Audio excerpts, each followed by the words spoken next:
نستعينه ونستغفره ونعوذ بالله من شرور أنفسنا وسيئات أعمالنا من يهده الله فهو المهتد ومن يضلل فلن تجد له وليا مرشدا أشهد أن لا إله إلا الله وحده لا شريك له وأشهد أن محمدا عبده ورسوله يا أيها الذين آمنوا اتقوا الله حق تقاته ولا تموتن إلا وأنتم مسلمون يا أيها الناس اتقوا ربكم الذي خلقكم من نفس واحدة وخلق منها زوجها وبث منهما رجالا كثيرا ونساء واتقوا الله الذي تساءلون به والأرحام إن الله كان عليكم رقيبا يا أيها الذين آمنوا اتقوا الله وقولوا قولا سديدا يصلح لكم أعمالكم ويغفر لكم ذنوبكم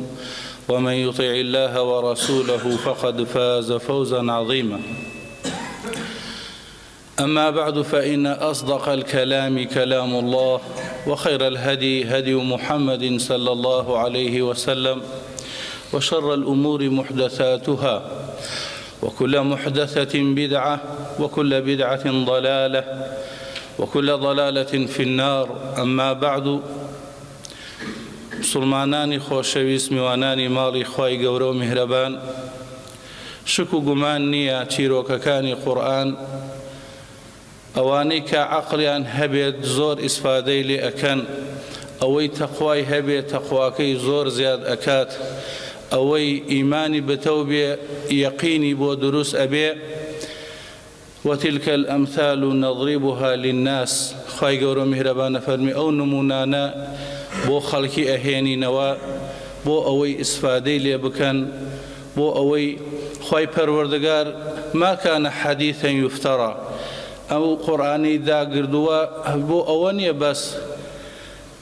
وەکو ئەوسا لە هینەکان لە تەعزیەکان بخوێنرایەتەوە و بخوێنرێتەوە نە منهەجی ژیانە خوای گەورە و میهرەبان ئەو منهەجە باس ئەکات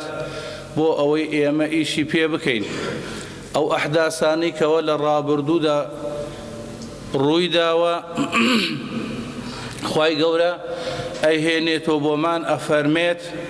وا مەکەن ئێوەش وەک ئەوان مەبن ولا تەکونوا کەلەذین ئیتر ئەشتاوانی وایە خوای گەورە ئەیفەرموو وەک ئەوانە مەبن بۆیە ئەو نمونانەی ئەهێناوە ڕەب العالەمین ئەمڕۆ لە خزمەت چیرۆک و باس و قسەیەکان ئەویش لە سوورەی قەلەمایە سوورەی قەلەم کە مەکیە هانی وەڵامدانەوە و سوپاسی خوای گەورە تیاکردنایە تێدایە خوای گەورە فەرمێ ئینا بەلەوناهم کەما بەلەونا ئەصحاب الجەنە تەسلیە بۆ پێغەمبەری خوا و دڵدانەوە بۆ سەحابە بەڕێزەکان خوای گەورە فەرمێ ئینا بەلەوناهم ئێمە قوڕیشمان تاقی کردەوە چۆن ئەصحاب الجەنەمان تاقی کردەوە ئەصحاب الجەنە کۆمەڵێ گەنج بوون وەرەسەی پیاوێ بوون باوکیان پیاوێ چاک بوو لە دەوروبەری یەمەن ئەلەوێ ئەژیان خوای گەورە ئەو نمونەی هێناوە بەهۆی وەلیدی کوڕی موغیرەوە وەلیدی کوڕی موغیرە کە باوک خالیدەکە ڕەزای خوا لە خالید بێت بەڵام باوکی دژایەتی خوای گەورەیە کرد و دژایەتی ڕەسوولەکەی ئەکرد و دژایەتی دینەکەی خوای گەورەیە کرد پەروەردگار ئەو نمونەی بۆ هێناوە ئەوانەی کەوە بەشمان داوە ئەوە لەبەر خۆشەویستیمان نییە بۆ ئەو تاقیەکەینەوە بەڵام ئەوە نەتیجەکەی شێت هیچ کەسێک سوپاسمان بکات نەتیجەکەی خێرە بێت لە دنیا و لە ئاخرەتیشدا ئەچێتە بەهەشتەکەی خوا ئەگەر بێت و سوپاسی خوای گەورە نەکا و لە جێی خۆی ئەو نعمەتانەی خوای پەروەردگار بەکار نەهێنێ خوای گەورە لێ سەنێتەوە وئین عەلەیهم لەموقتەدیڕون پەروەردگار زۆر بە ئاسانی ئەو ماڵات ئەو مڵکە و ئەو نعمەتانەت لێ سەلب ئەکا و لێتە سێنێتەوە وەلیدی کوڕی موغیرە لە جاتی ئەوەی سوپاسی خوای گەورە بکات بەو ماڵە و بەو جاهە و بەو دەسەڵاتی هەیبوو دژایەتی خوای گەورەیە کرد دژایەتی ڕەسوولی ڕەب العالەمینی ئەکرد دژایەتی دینەکەی ئەکرد جا خوای گەورە باسی وەلید ئەکا خوای گەورە فەرمێ ولا تطع كل حلاف مهين أي محمد صلى الله عليه وسلم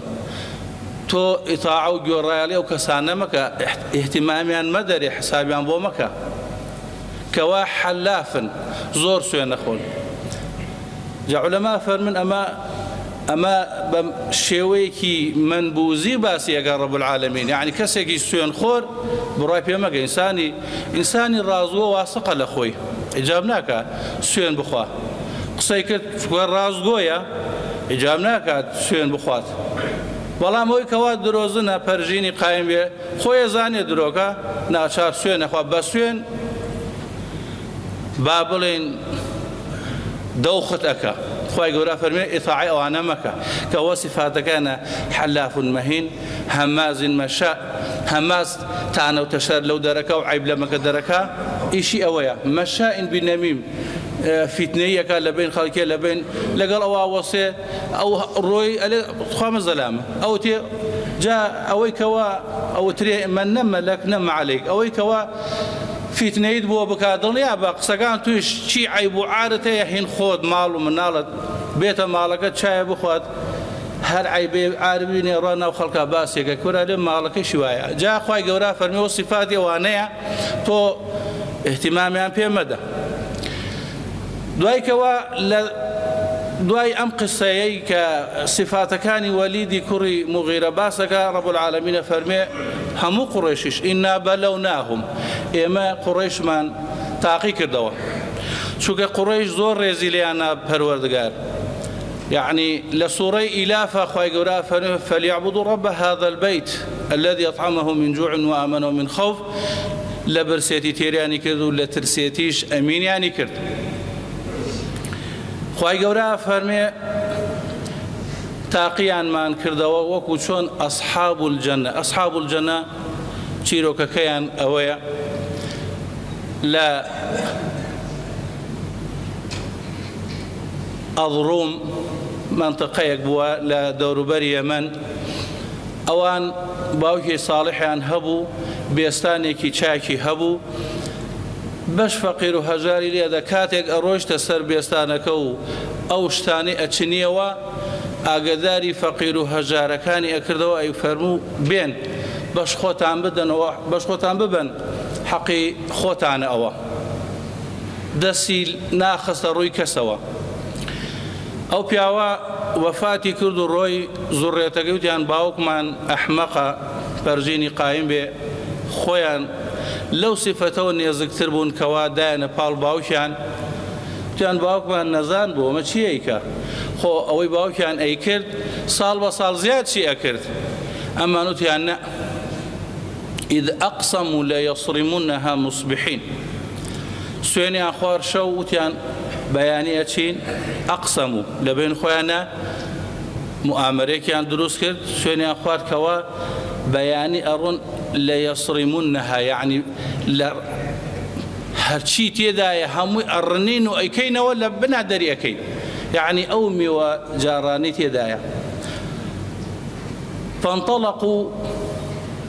وهم يتخافتون اینجا کەوا فتنادوا مصبحين وتيان بياني قال زو أروين كاتي أروين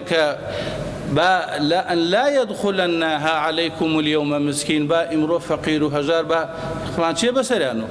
هرنامان بزانن كاتي بين خبراء إما أو هاتمان هاوردتو همومان شنيتو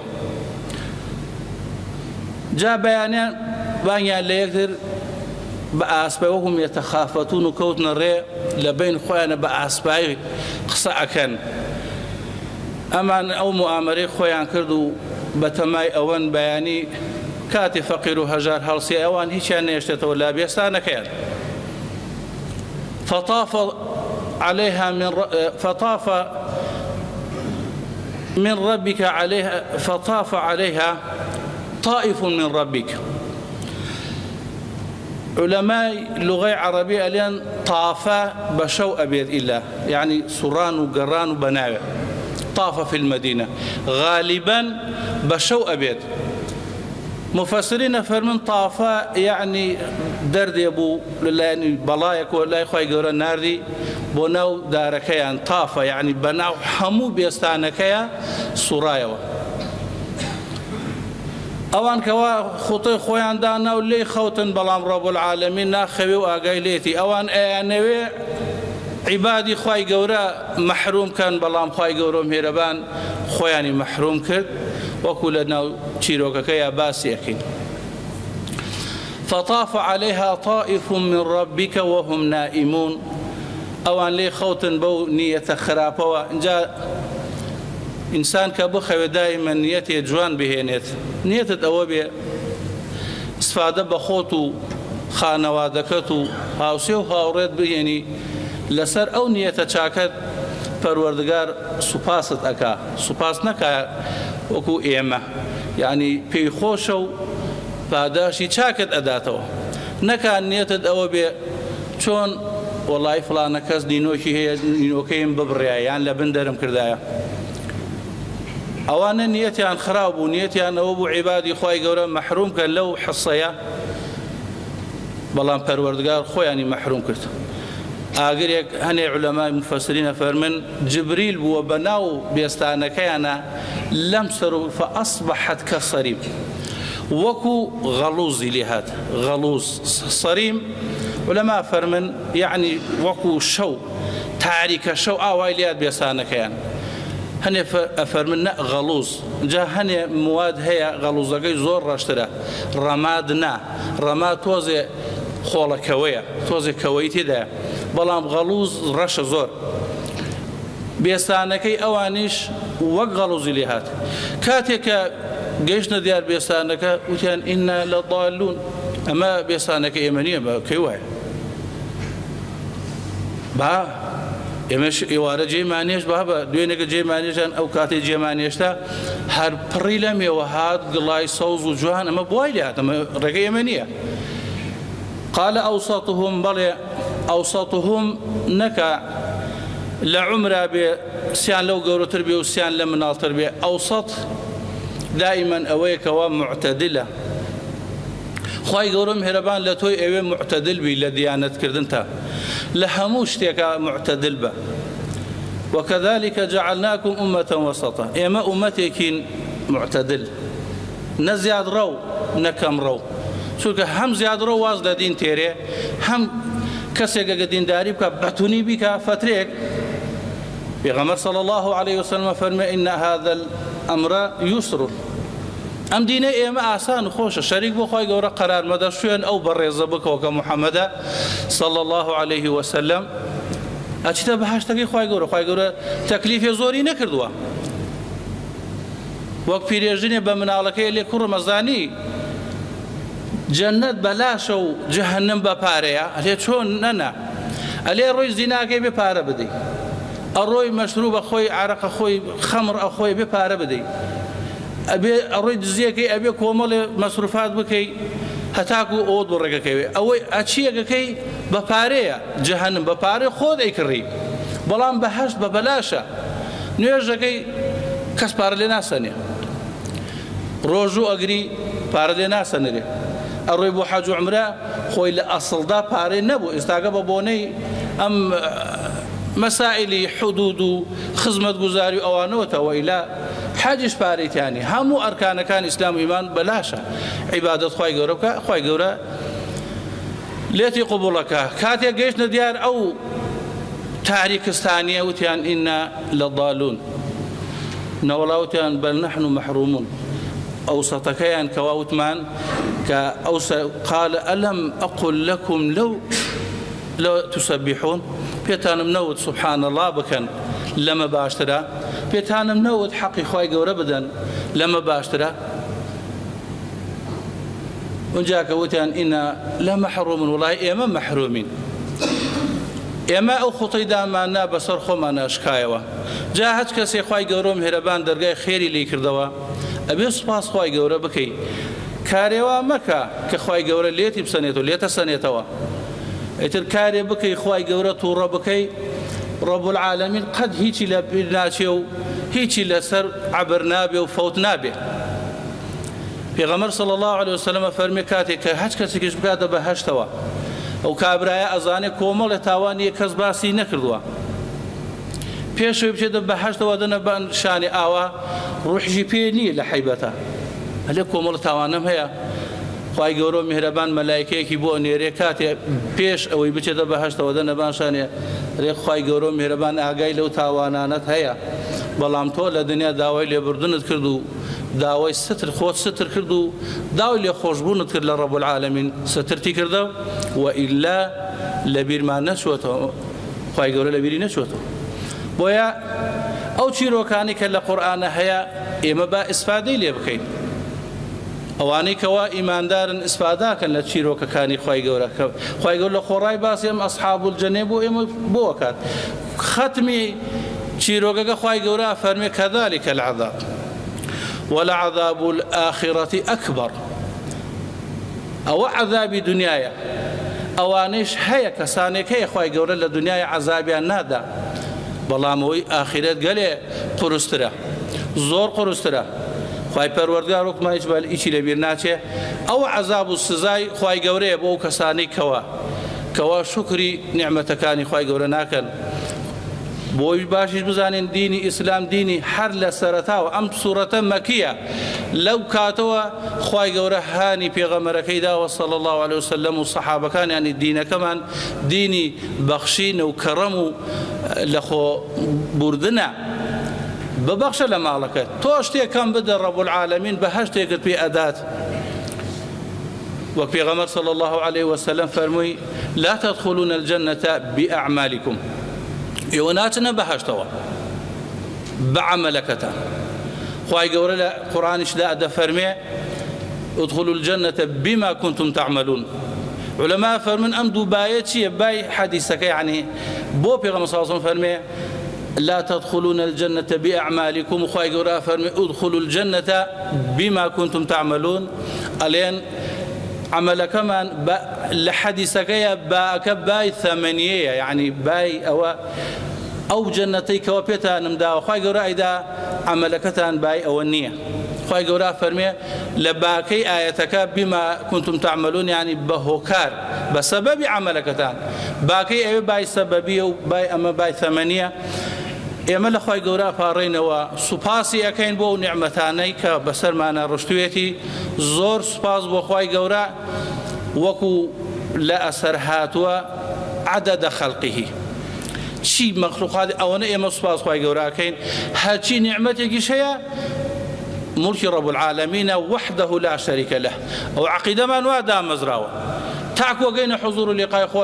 خۆت مالک الملکی خۆت خاوەن هەموو شتێکی. ئێمە هەوڵێکە دەین لەسەر سونەتی ڕەسوولەکەت لێمان ڕازی بی لێمان خۆش بی. چەند دەرس و عیبرەتێک لەو چیرۆکە کە خوای پەروەردگار بۆمانی باس کردووە لە سوورەی قەلەمدا. یەکەمیان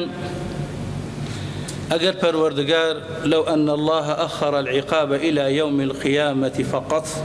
لهلك كثير من الناس. ئەگەر خوای پەروەردگار هەچ تاوانێکت کرد و لاقەتی نەکرد و ئاگادارتی نەکرد و نامەیەکی بۆت نەنارد کە تۆ لە خەوی غەفڵەت و لە بێئاگایی و لە سەکرەی سەرخۆشی بیتە خەبەرە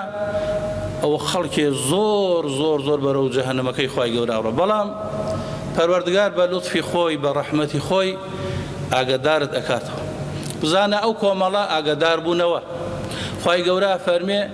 کاتێک تووشی ئەوەیانم کرد کە زانیان قالوا ألم أقل لكم لولا أنكم تسبحون قالوا سبحان ربنا. وتیان پاک و بێگەردی بۆ خوای گەورەیە. خوای گەورە ئێمە مەحرومین ئێمە ستەمکارن خەتا لە ئێمە بوو. ئەگەر خوای پەروەردگار ئەوە ئاگادارمان نەکاتەوە خەڵکێ زۆر بەرەو جەهەنەمە ڕوا. خوای گەورە و میهرەبان وەکو ئێمە نییە. ئێمە یەکێکە غەڵەتێ دوان سیان بکات ئیتر دەستی لێ شۆرین وەلێن بە کەڵک هیچ نایە. نە ئەو قاعیدە لای ئێمە هەیە لای ڕەب العالەمین. خوای گەورە و میهرەبان ئەعتا سەرکەشترین عەبدی داوای لێبوردن بکات خوای گەورە قبوڵ یەکات. کە سەرکەشترین کەسی کێ بوو؟ فرعون بوو عبدی خوای گەورەیە خۆشی بێ و تووشی بێ ئەیود ئەنە ڕەبوکم الأعلا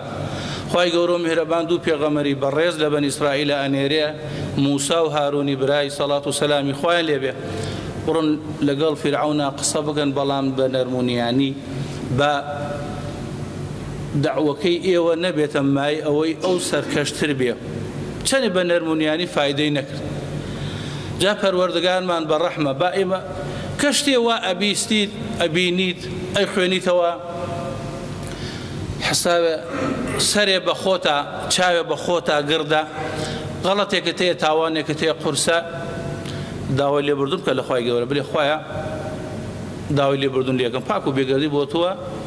چونکە پێغەمبەر صلی الله عليه وسلم فەرمێت وەک لە مسند ئیمام ئەحمەدا هەیە إذا أراد الله عز وجل بعبد خيرا عجل له عقوبة ذنبه ئەگەر پەروەردگار عەبدێکی چاکەی بۆ عەبدەکەی بوێت ئەو تاوانانەی ئەیکا عقوبەی ئەدا بۆ ئەوەی بە خۆیان بچێتەوە نابینن نابیستن خەڵکانێ زۆر هەیە بۆ نمونە کەسێک لە ئیتالیا ڕئیس مافیاکان بوو کە کابراایکی دایک و باوکێکی حتا هەشتا پشتیش کافر بووە و بێدین بووە گەورەی مافیاکان بووە ئیتالیا لێی زۆر لێی ترساوە ئێستا خوای گەورە هیدایەتی داوە مزگەوتی دروست کردووە و خەریک عیبادەتی ڕەب العالەمینە زەرەری نەک بەقەد زەڕێ زەرەری نەبۆ خۆی و نەبۆ کۆمەڵگاکەی هەیە بەڵکو ئیسفادەیشی هەیە ئەوە دینی ئیسلام ئاوایە خوای گەورە میهرەبان ئەو عەبدە چەندە سەرکەشە ئێمالی ناکات چونکە ئینسان قابلی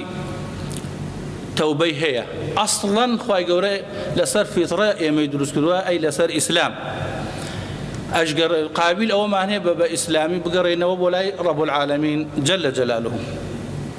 خاڵێکی تر إن كل من ينفق ماله في سبيل الله ويعطي حق الفقراء والمساكين فإن الله تبارك وتعالى يبارك له استفادەیە لەم قسە ئەکەین ئەوەیە هەچ کەسێک چی لە پێناو خوای گەورە ببەخشێت خوای گەورە و میهرەبان بەرەکەتی تێکات ئەوان بە حساب خۆیان وتیان باوکمان نەزان بووە ساڵان ئەوەیە کرد ئێمە وا ناکەین ئەوەی باوکیان چەند ساڵ هەر ئەی بەخشی بەش مسکینەکان و فەقیر و هەژارەکانی ئەدا زیاتر ئەگەر هەموو ساڵێ زیاتر ئەبوو ئەمان هەر جارێک ئەو نیەتەیان عەزم و جەزمەیان هێناکەوە بەش کەس نەدەن خۆیان یەکسەر بەرەکەت نەما خۆیان تێکەوتن خۆیان محتاج بوون و خۆیان فەشەلیان هێنا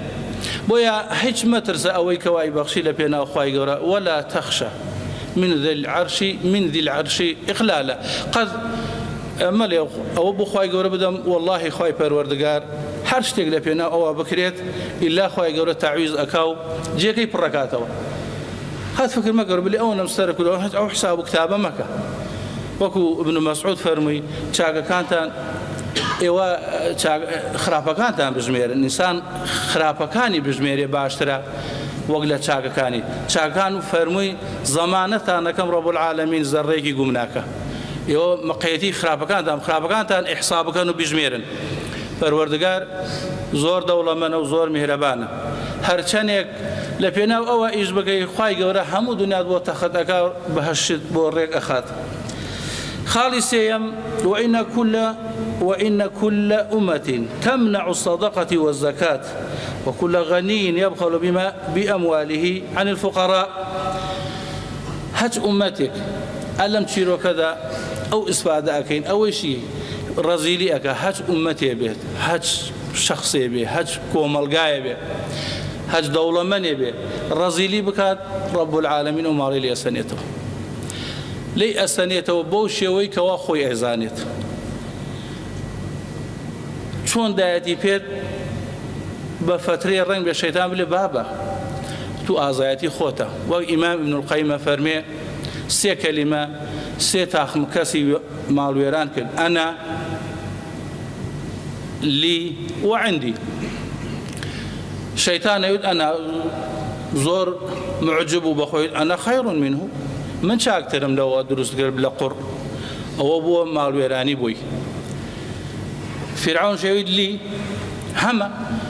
أليس لي ملك مصر وهذه الأنهار تجري من تحتي. زور جاباس مقروه هرباسي كينو چونك في الإعادة إفادة لبروي دوباره كردنەوە ئیسفادەی لێکەی. عنديش قارون نەوید من ئەوەم بەدەستهێناوە بە عاقڵی خۆم و بە دانایی خۆم. رب العالمین ویستی لێ نەبێت بەرد نانیتە بەردێکەوە. والله وبالله وتعالى خۆمتان نەزانن بەڵام بە عەمەلیەن بڵێن وایە خوای تبارك وتعالى توفيق ندا ويارمتيد ندا بوت آسان نكان ناتواني برد ابن تبان برد تروا بردك نوبان برد بلي هذا من فضل ربي وبادر سو عبرات وربقنا همو تشيرو كان خوای گورا كسليمان صلى الله عليه وسلم خوای لبي اوجه شكيدي او ملكا كيدي كاتك او ملكاني برچاوا رؤدات ألي هذا من فضل ربي ألي فضلي خواي قوري لسر من ليبلوني أشكر أم أكفر. هو تعقيم كاتو رب العالمين من سواس كرانم نكايك يكمان دعاني هبو يترب حسابو كزنكا أوسا تشاك تربو تواضع تربو خاكي تربو رب العالمين واي بيخوش وإلا عقوبته ده رب العالمين بارين وبخاطرنا وجوانا كاني خوي صفات برزكاني هداية من بدات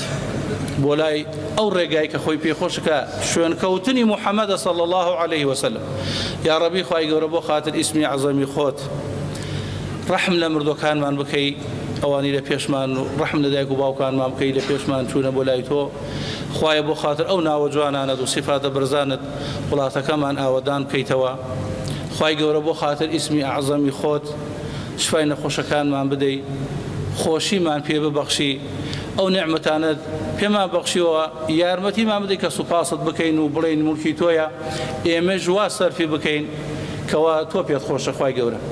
آمين آمين والحمد لله رب العالمين. سبحان ربك رب العزة عما يصفون وسلام على المرسلين والحمد لله رب العالمين.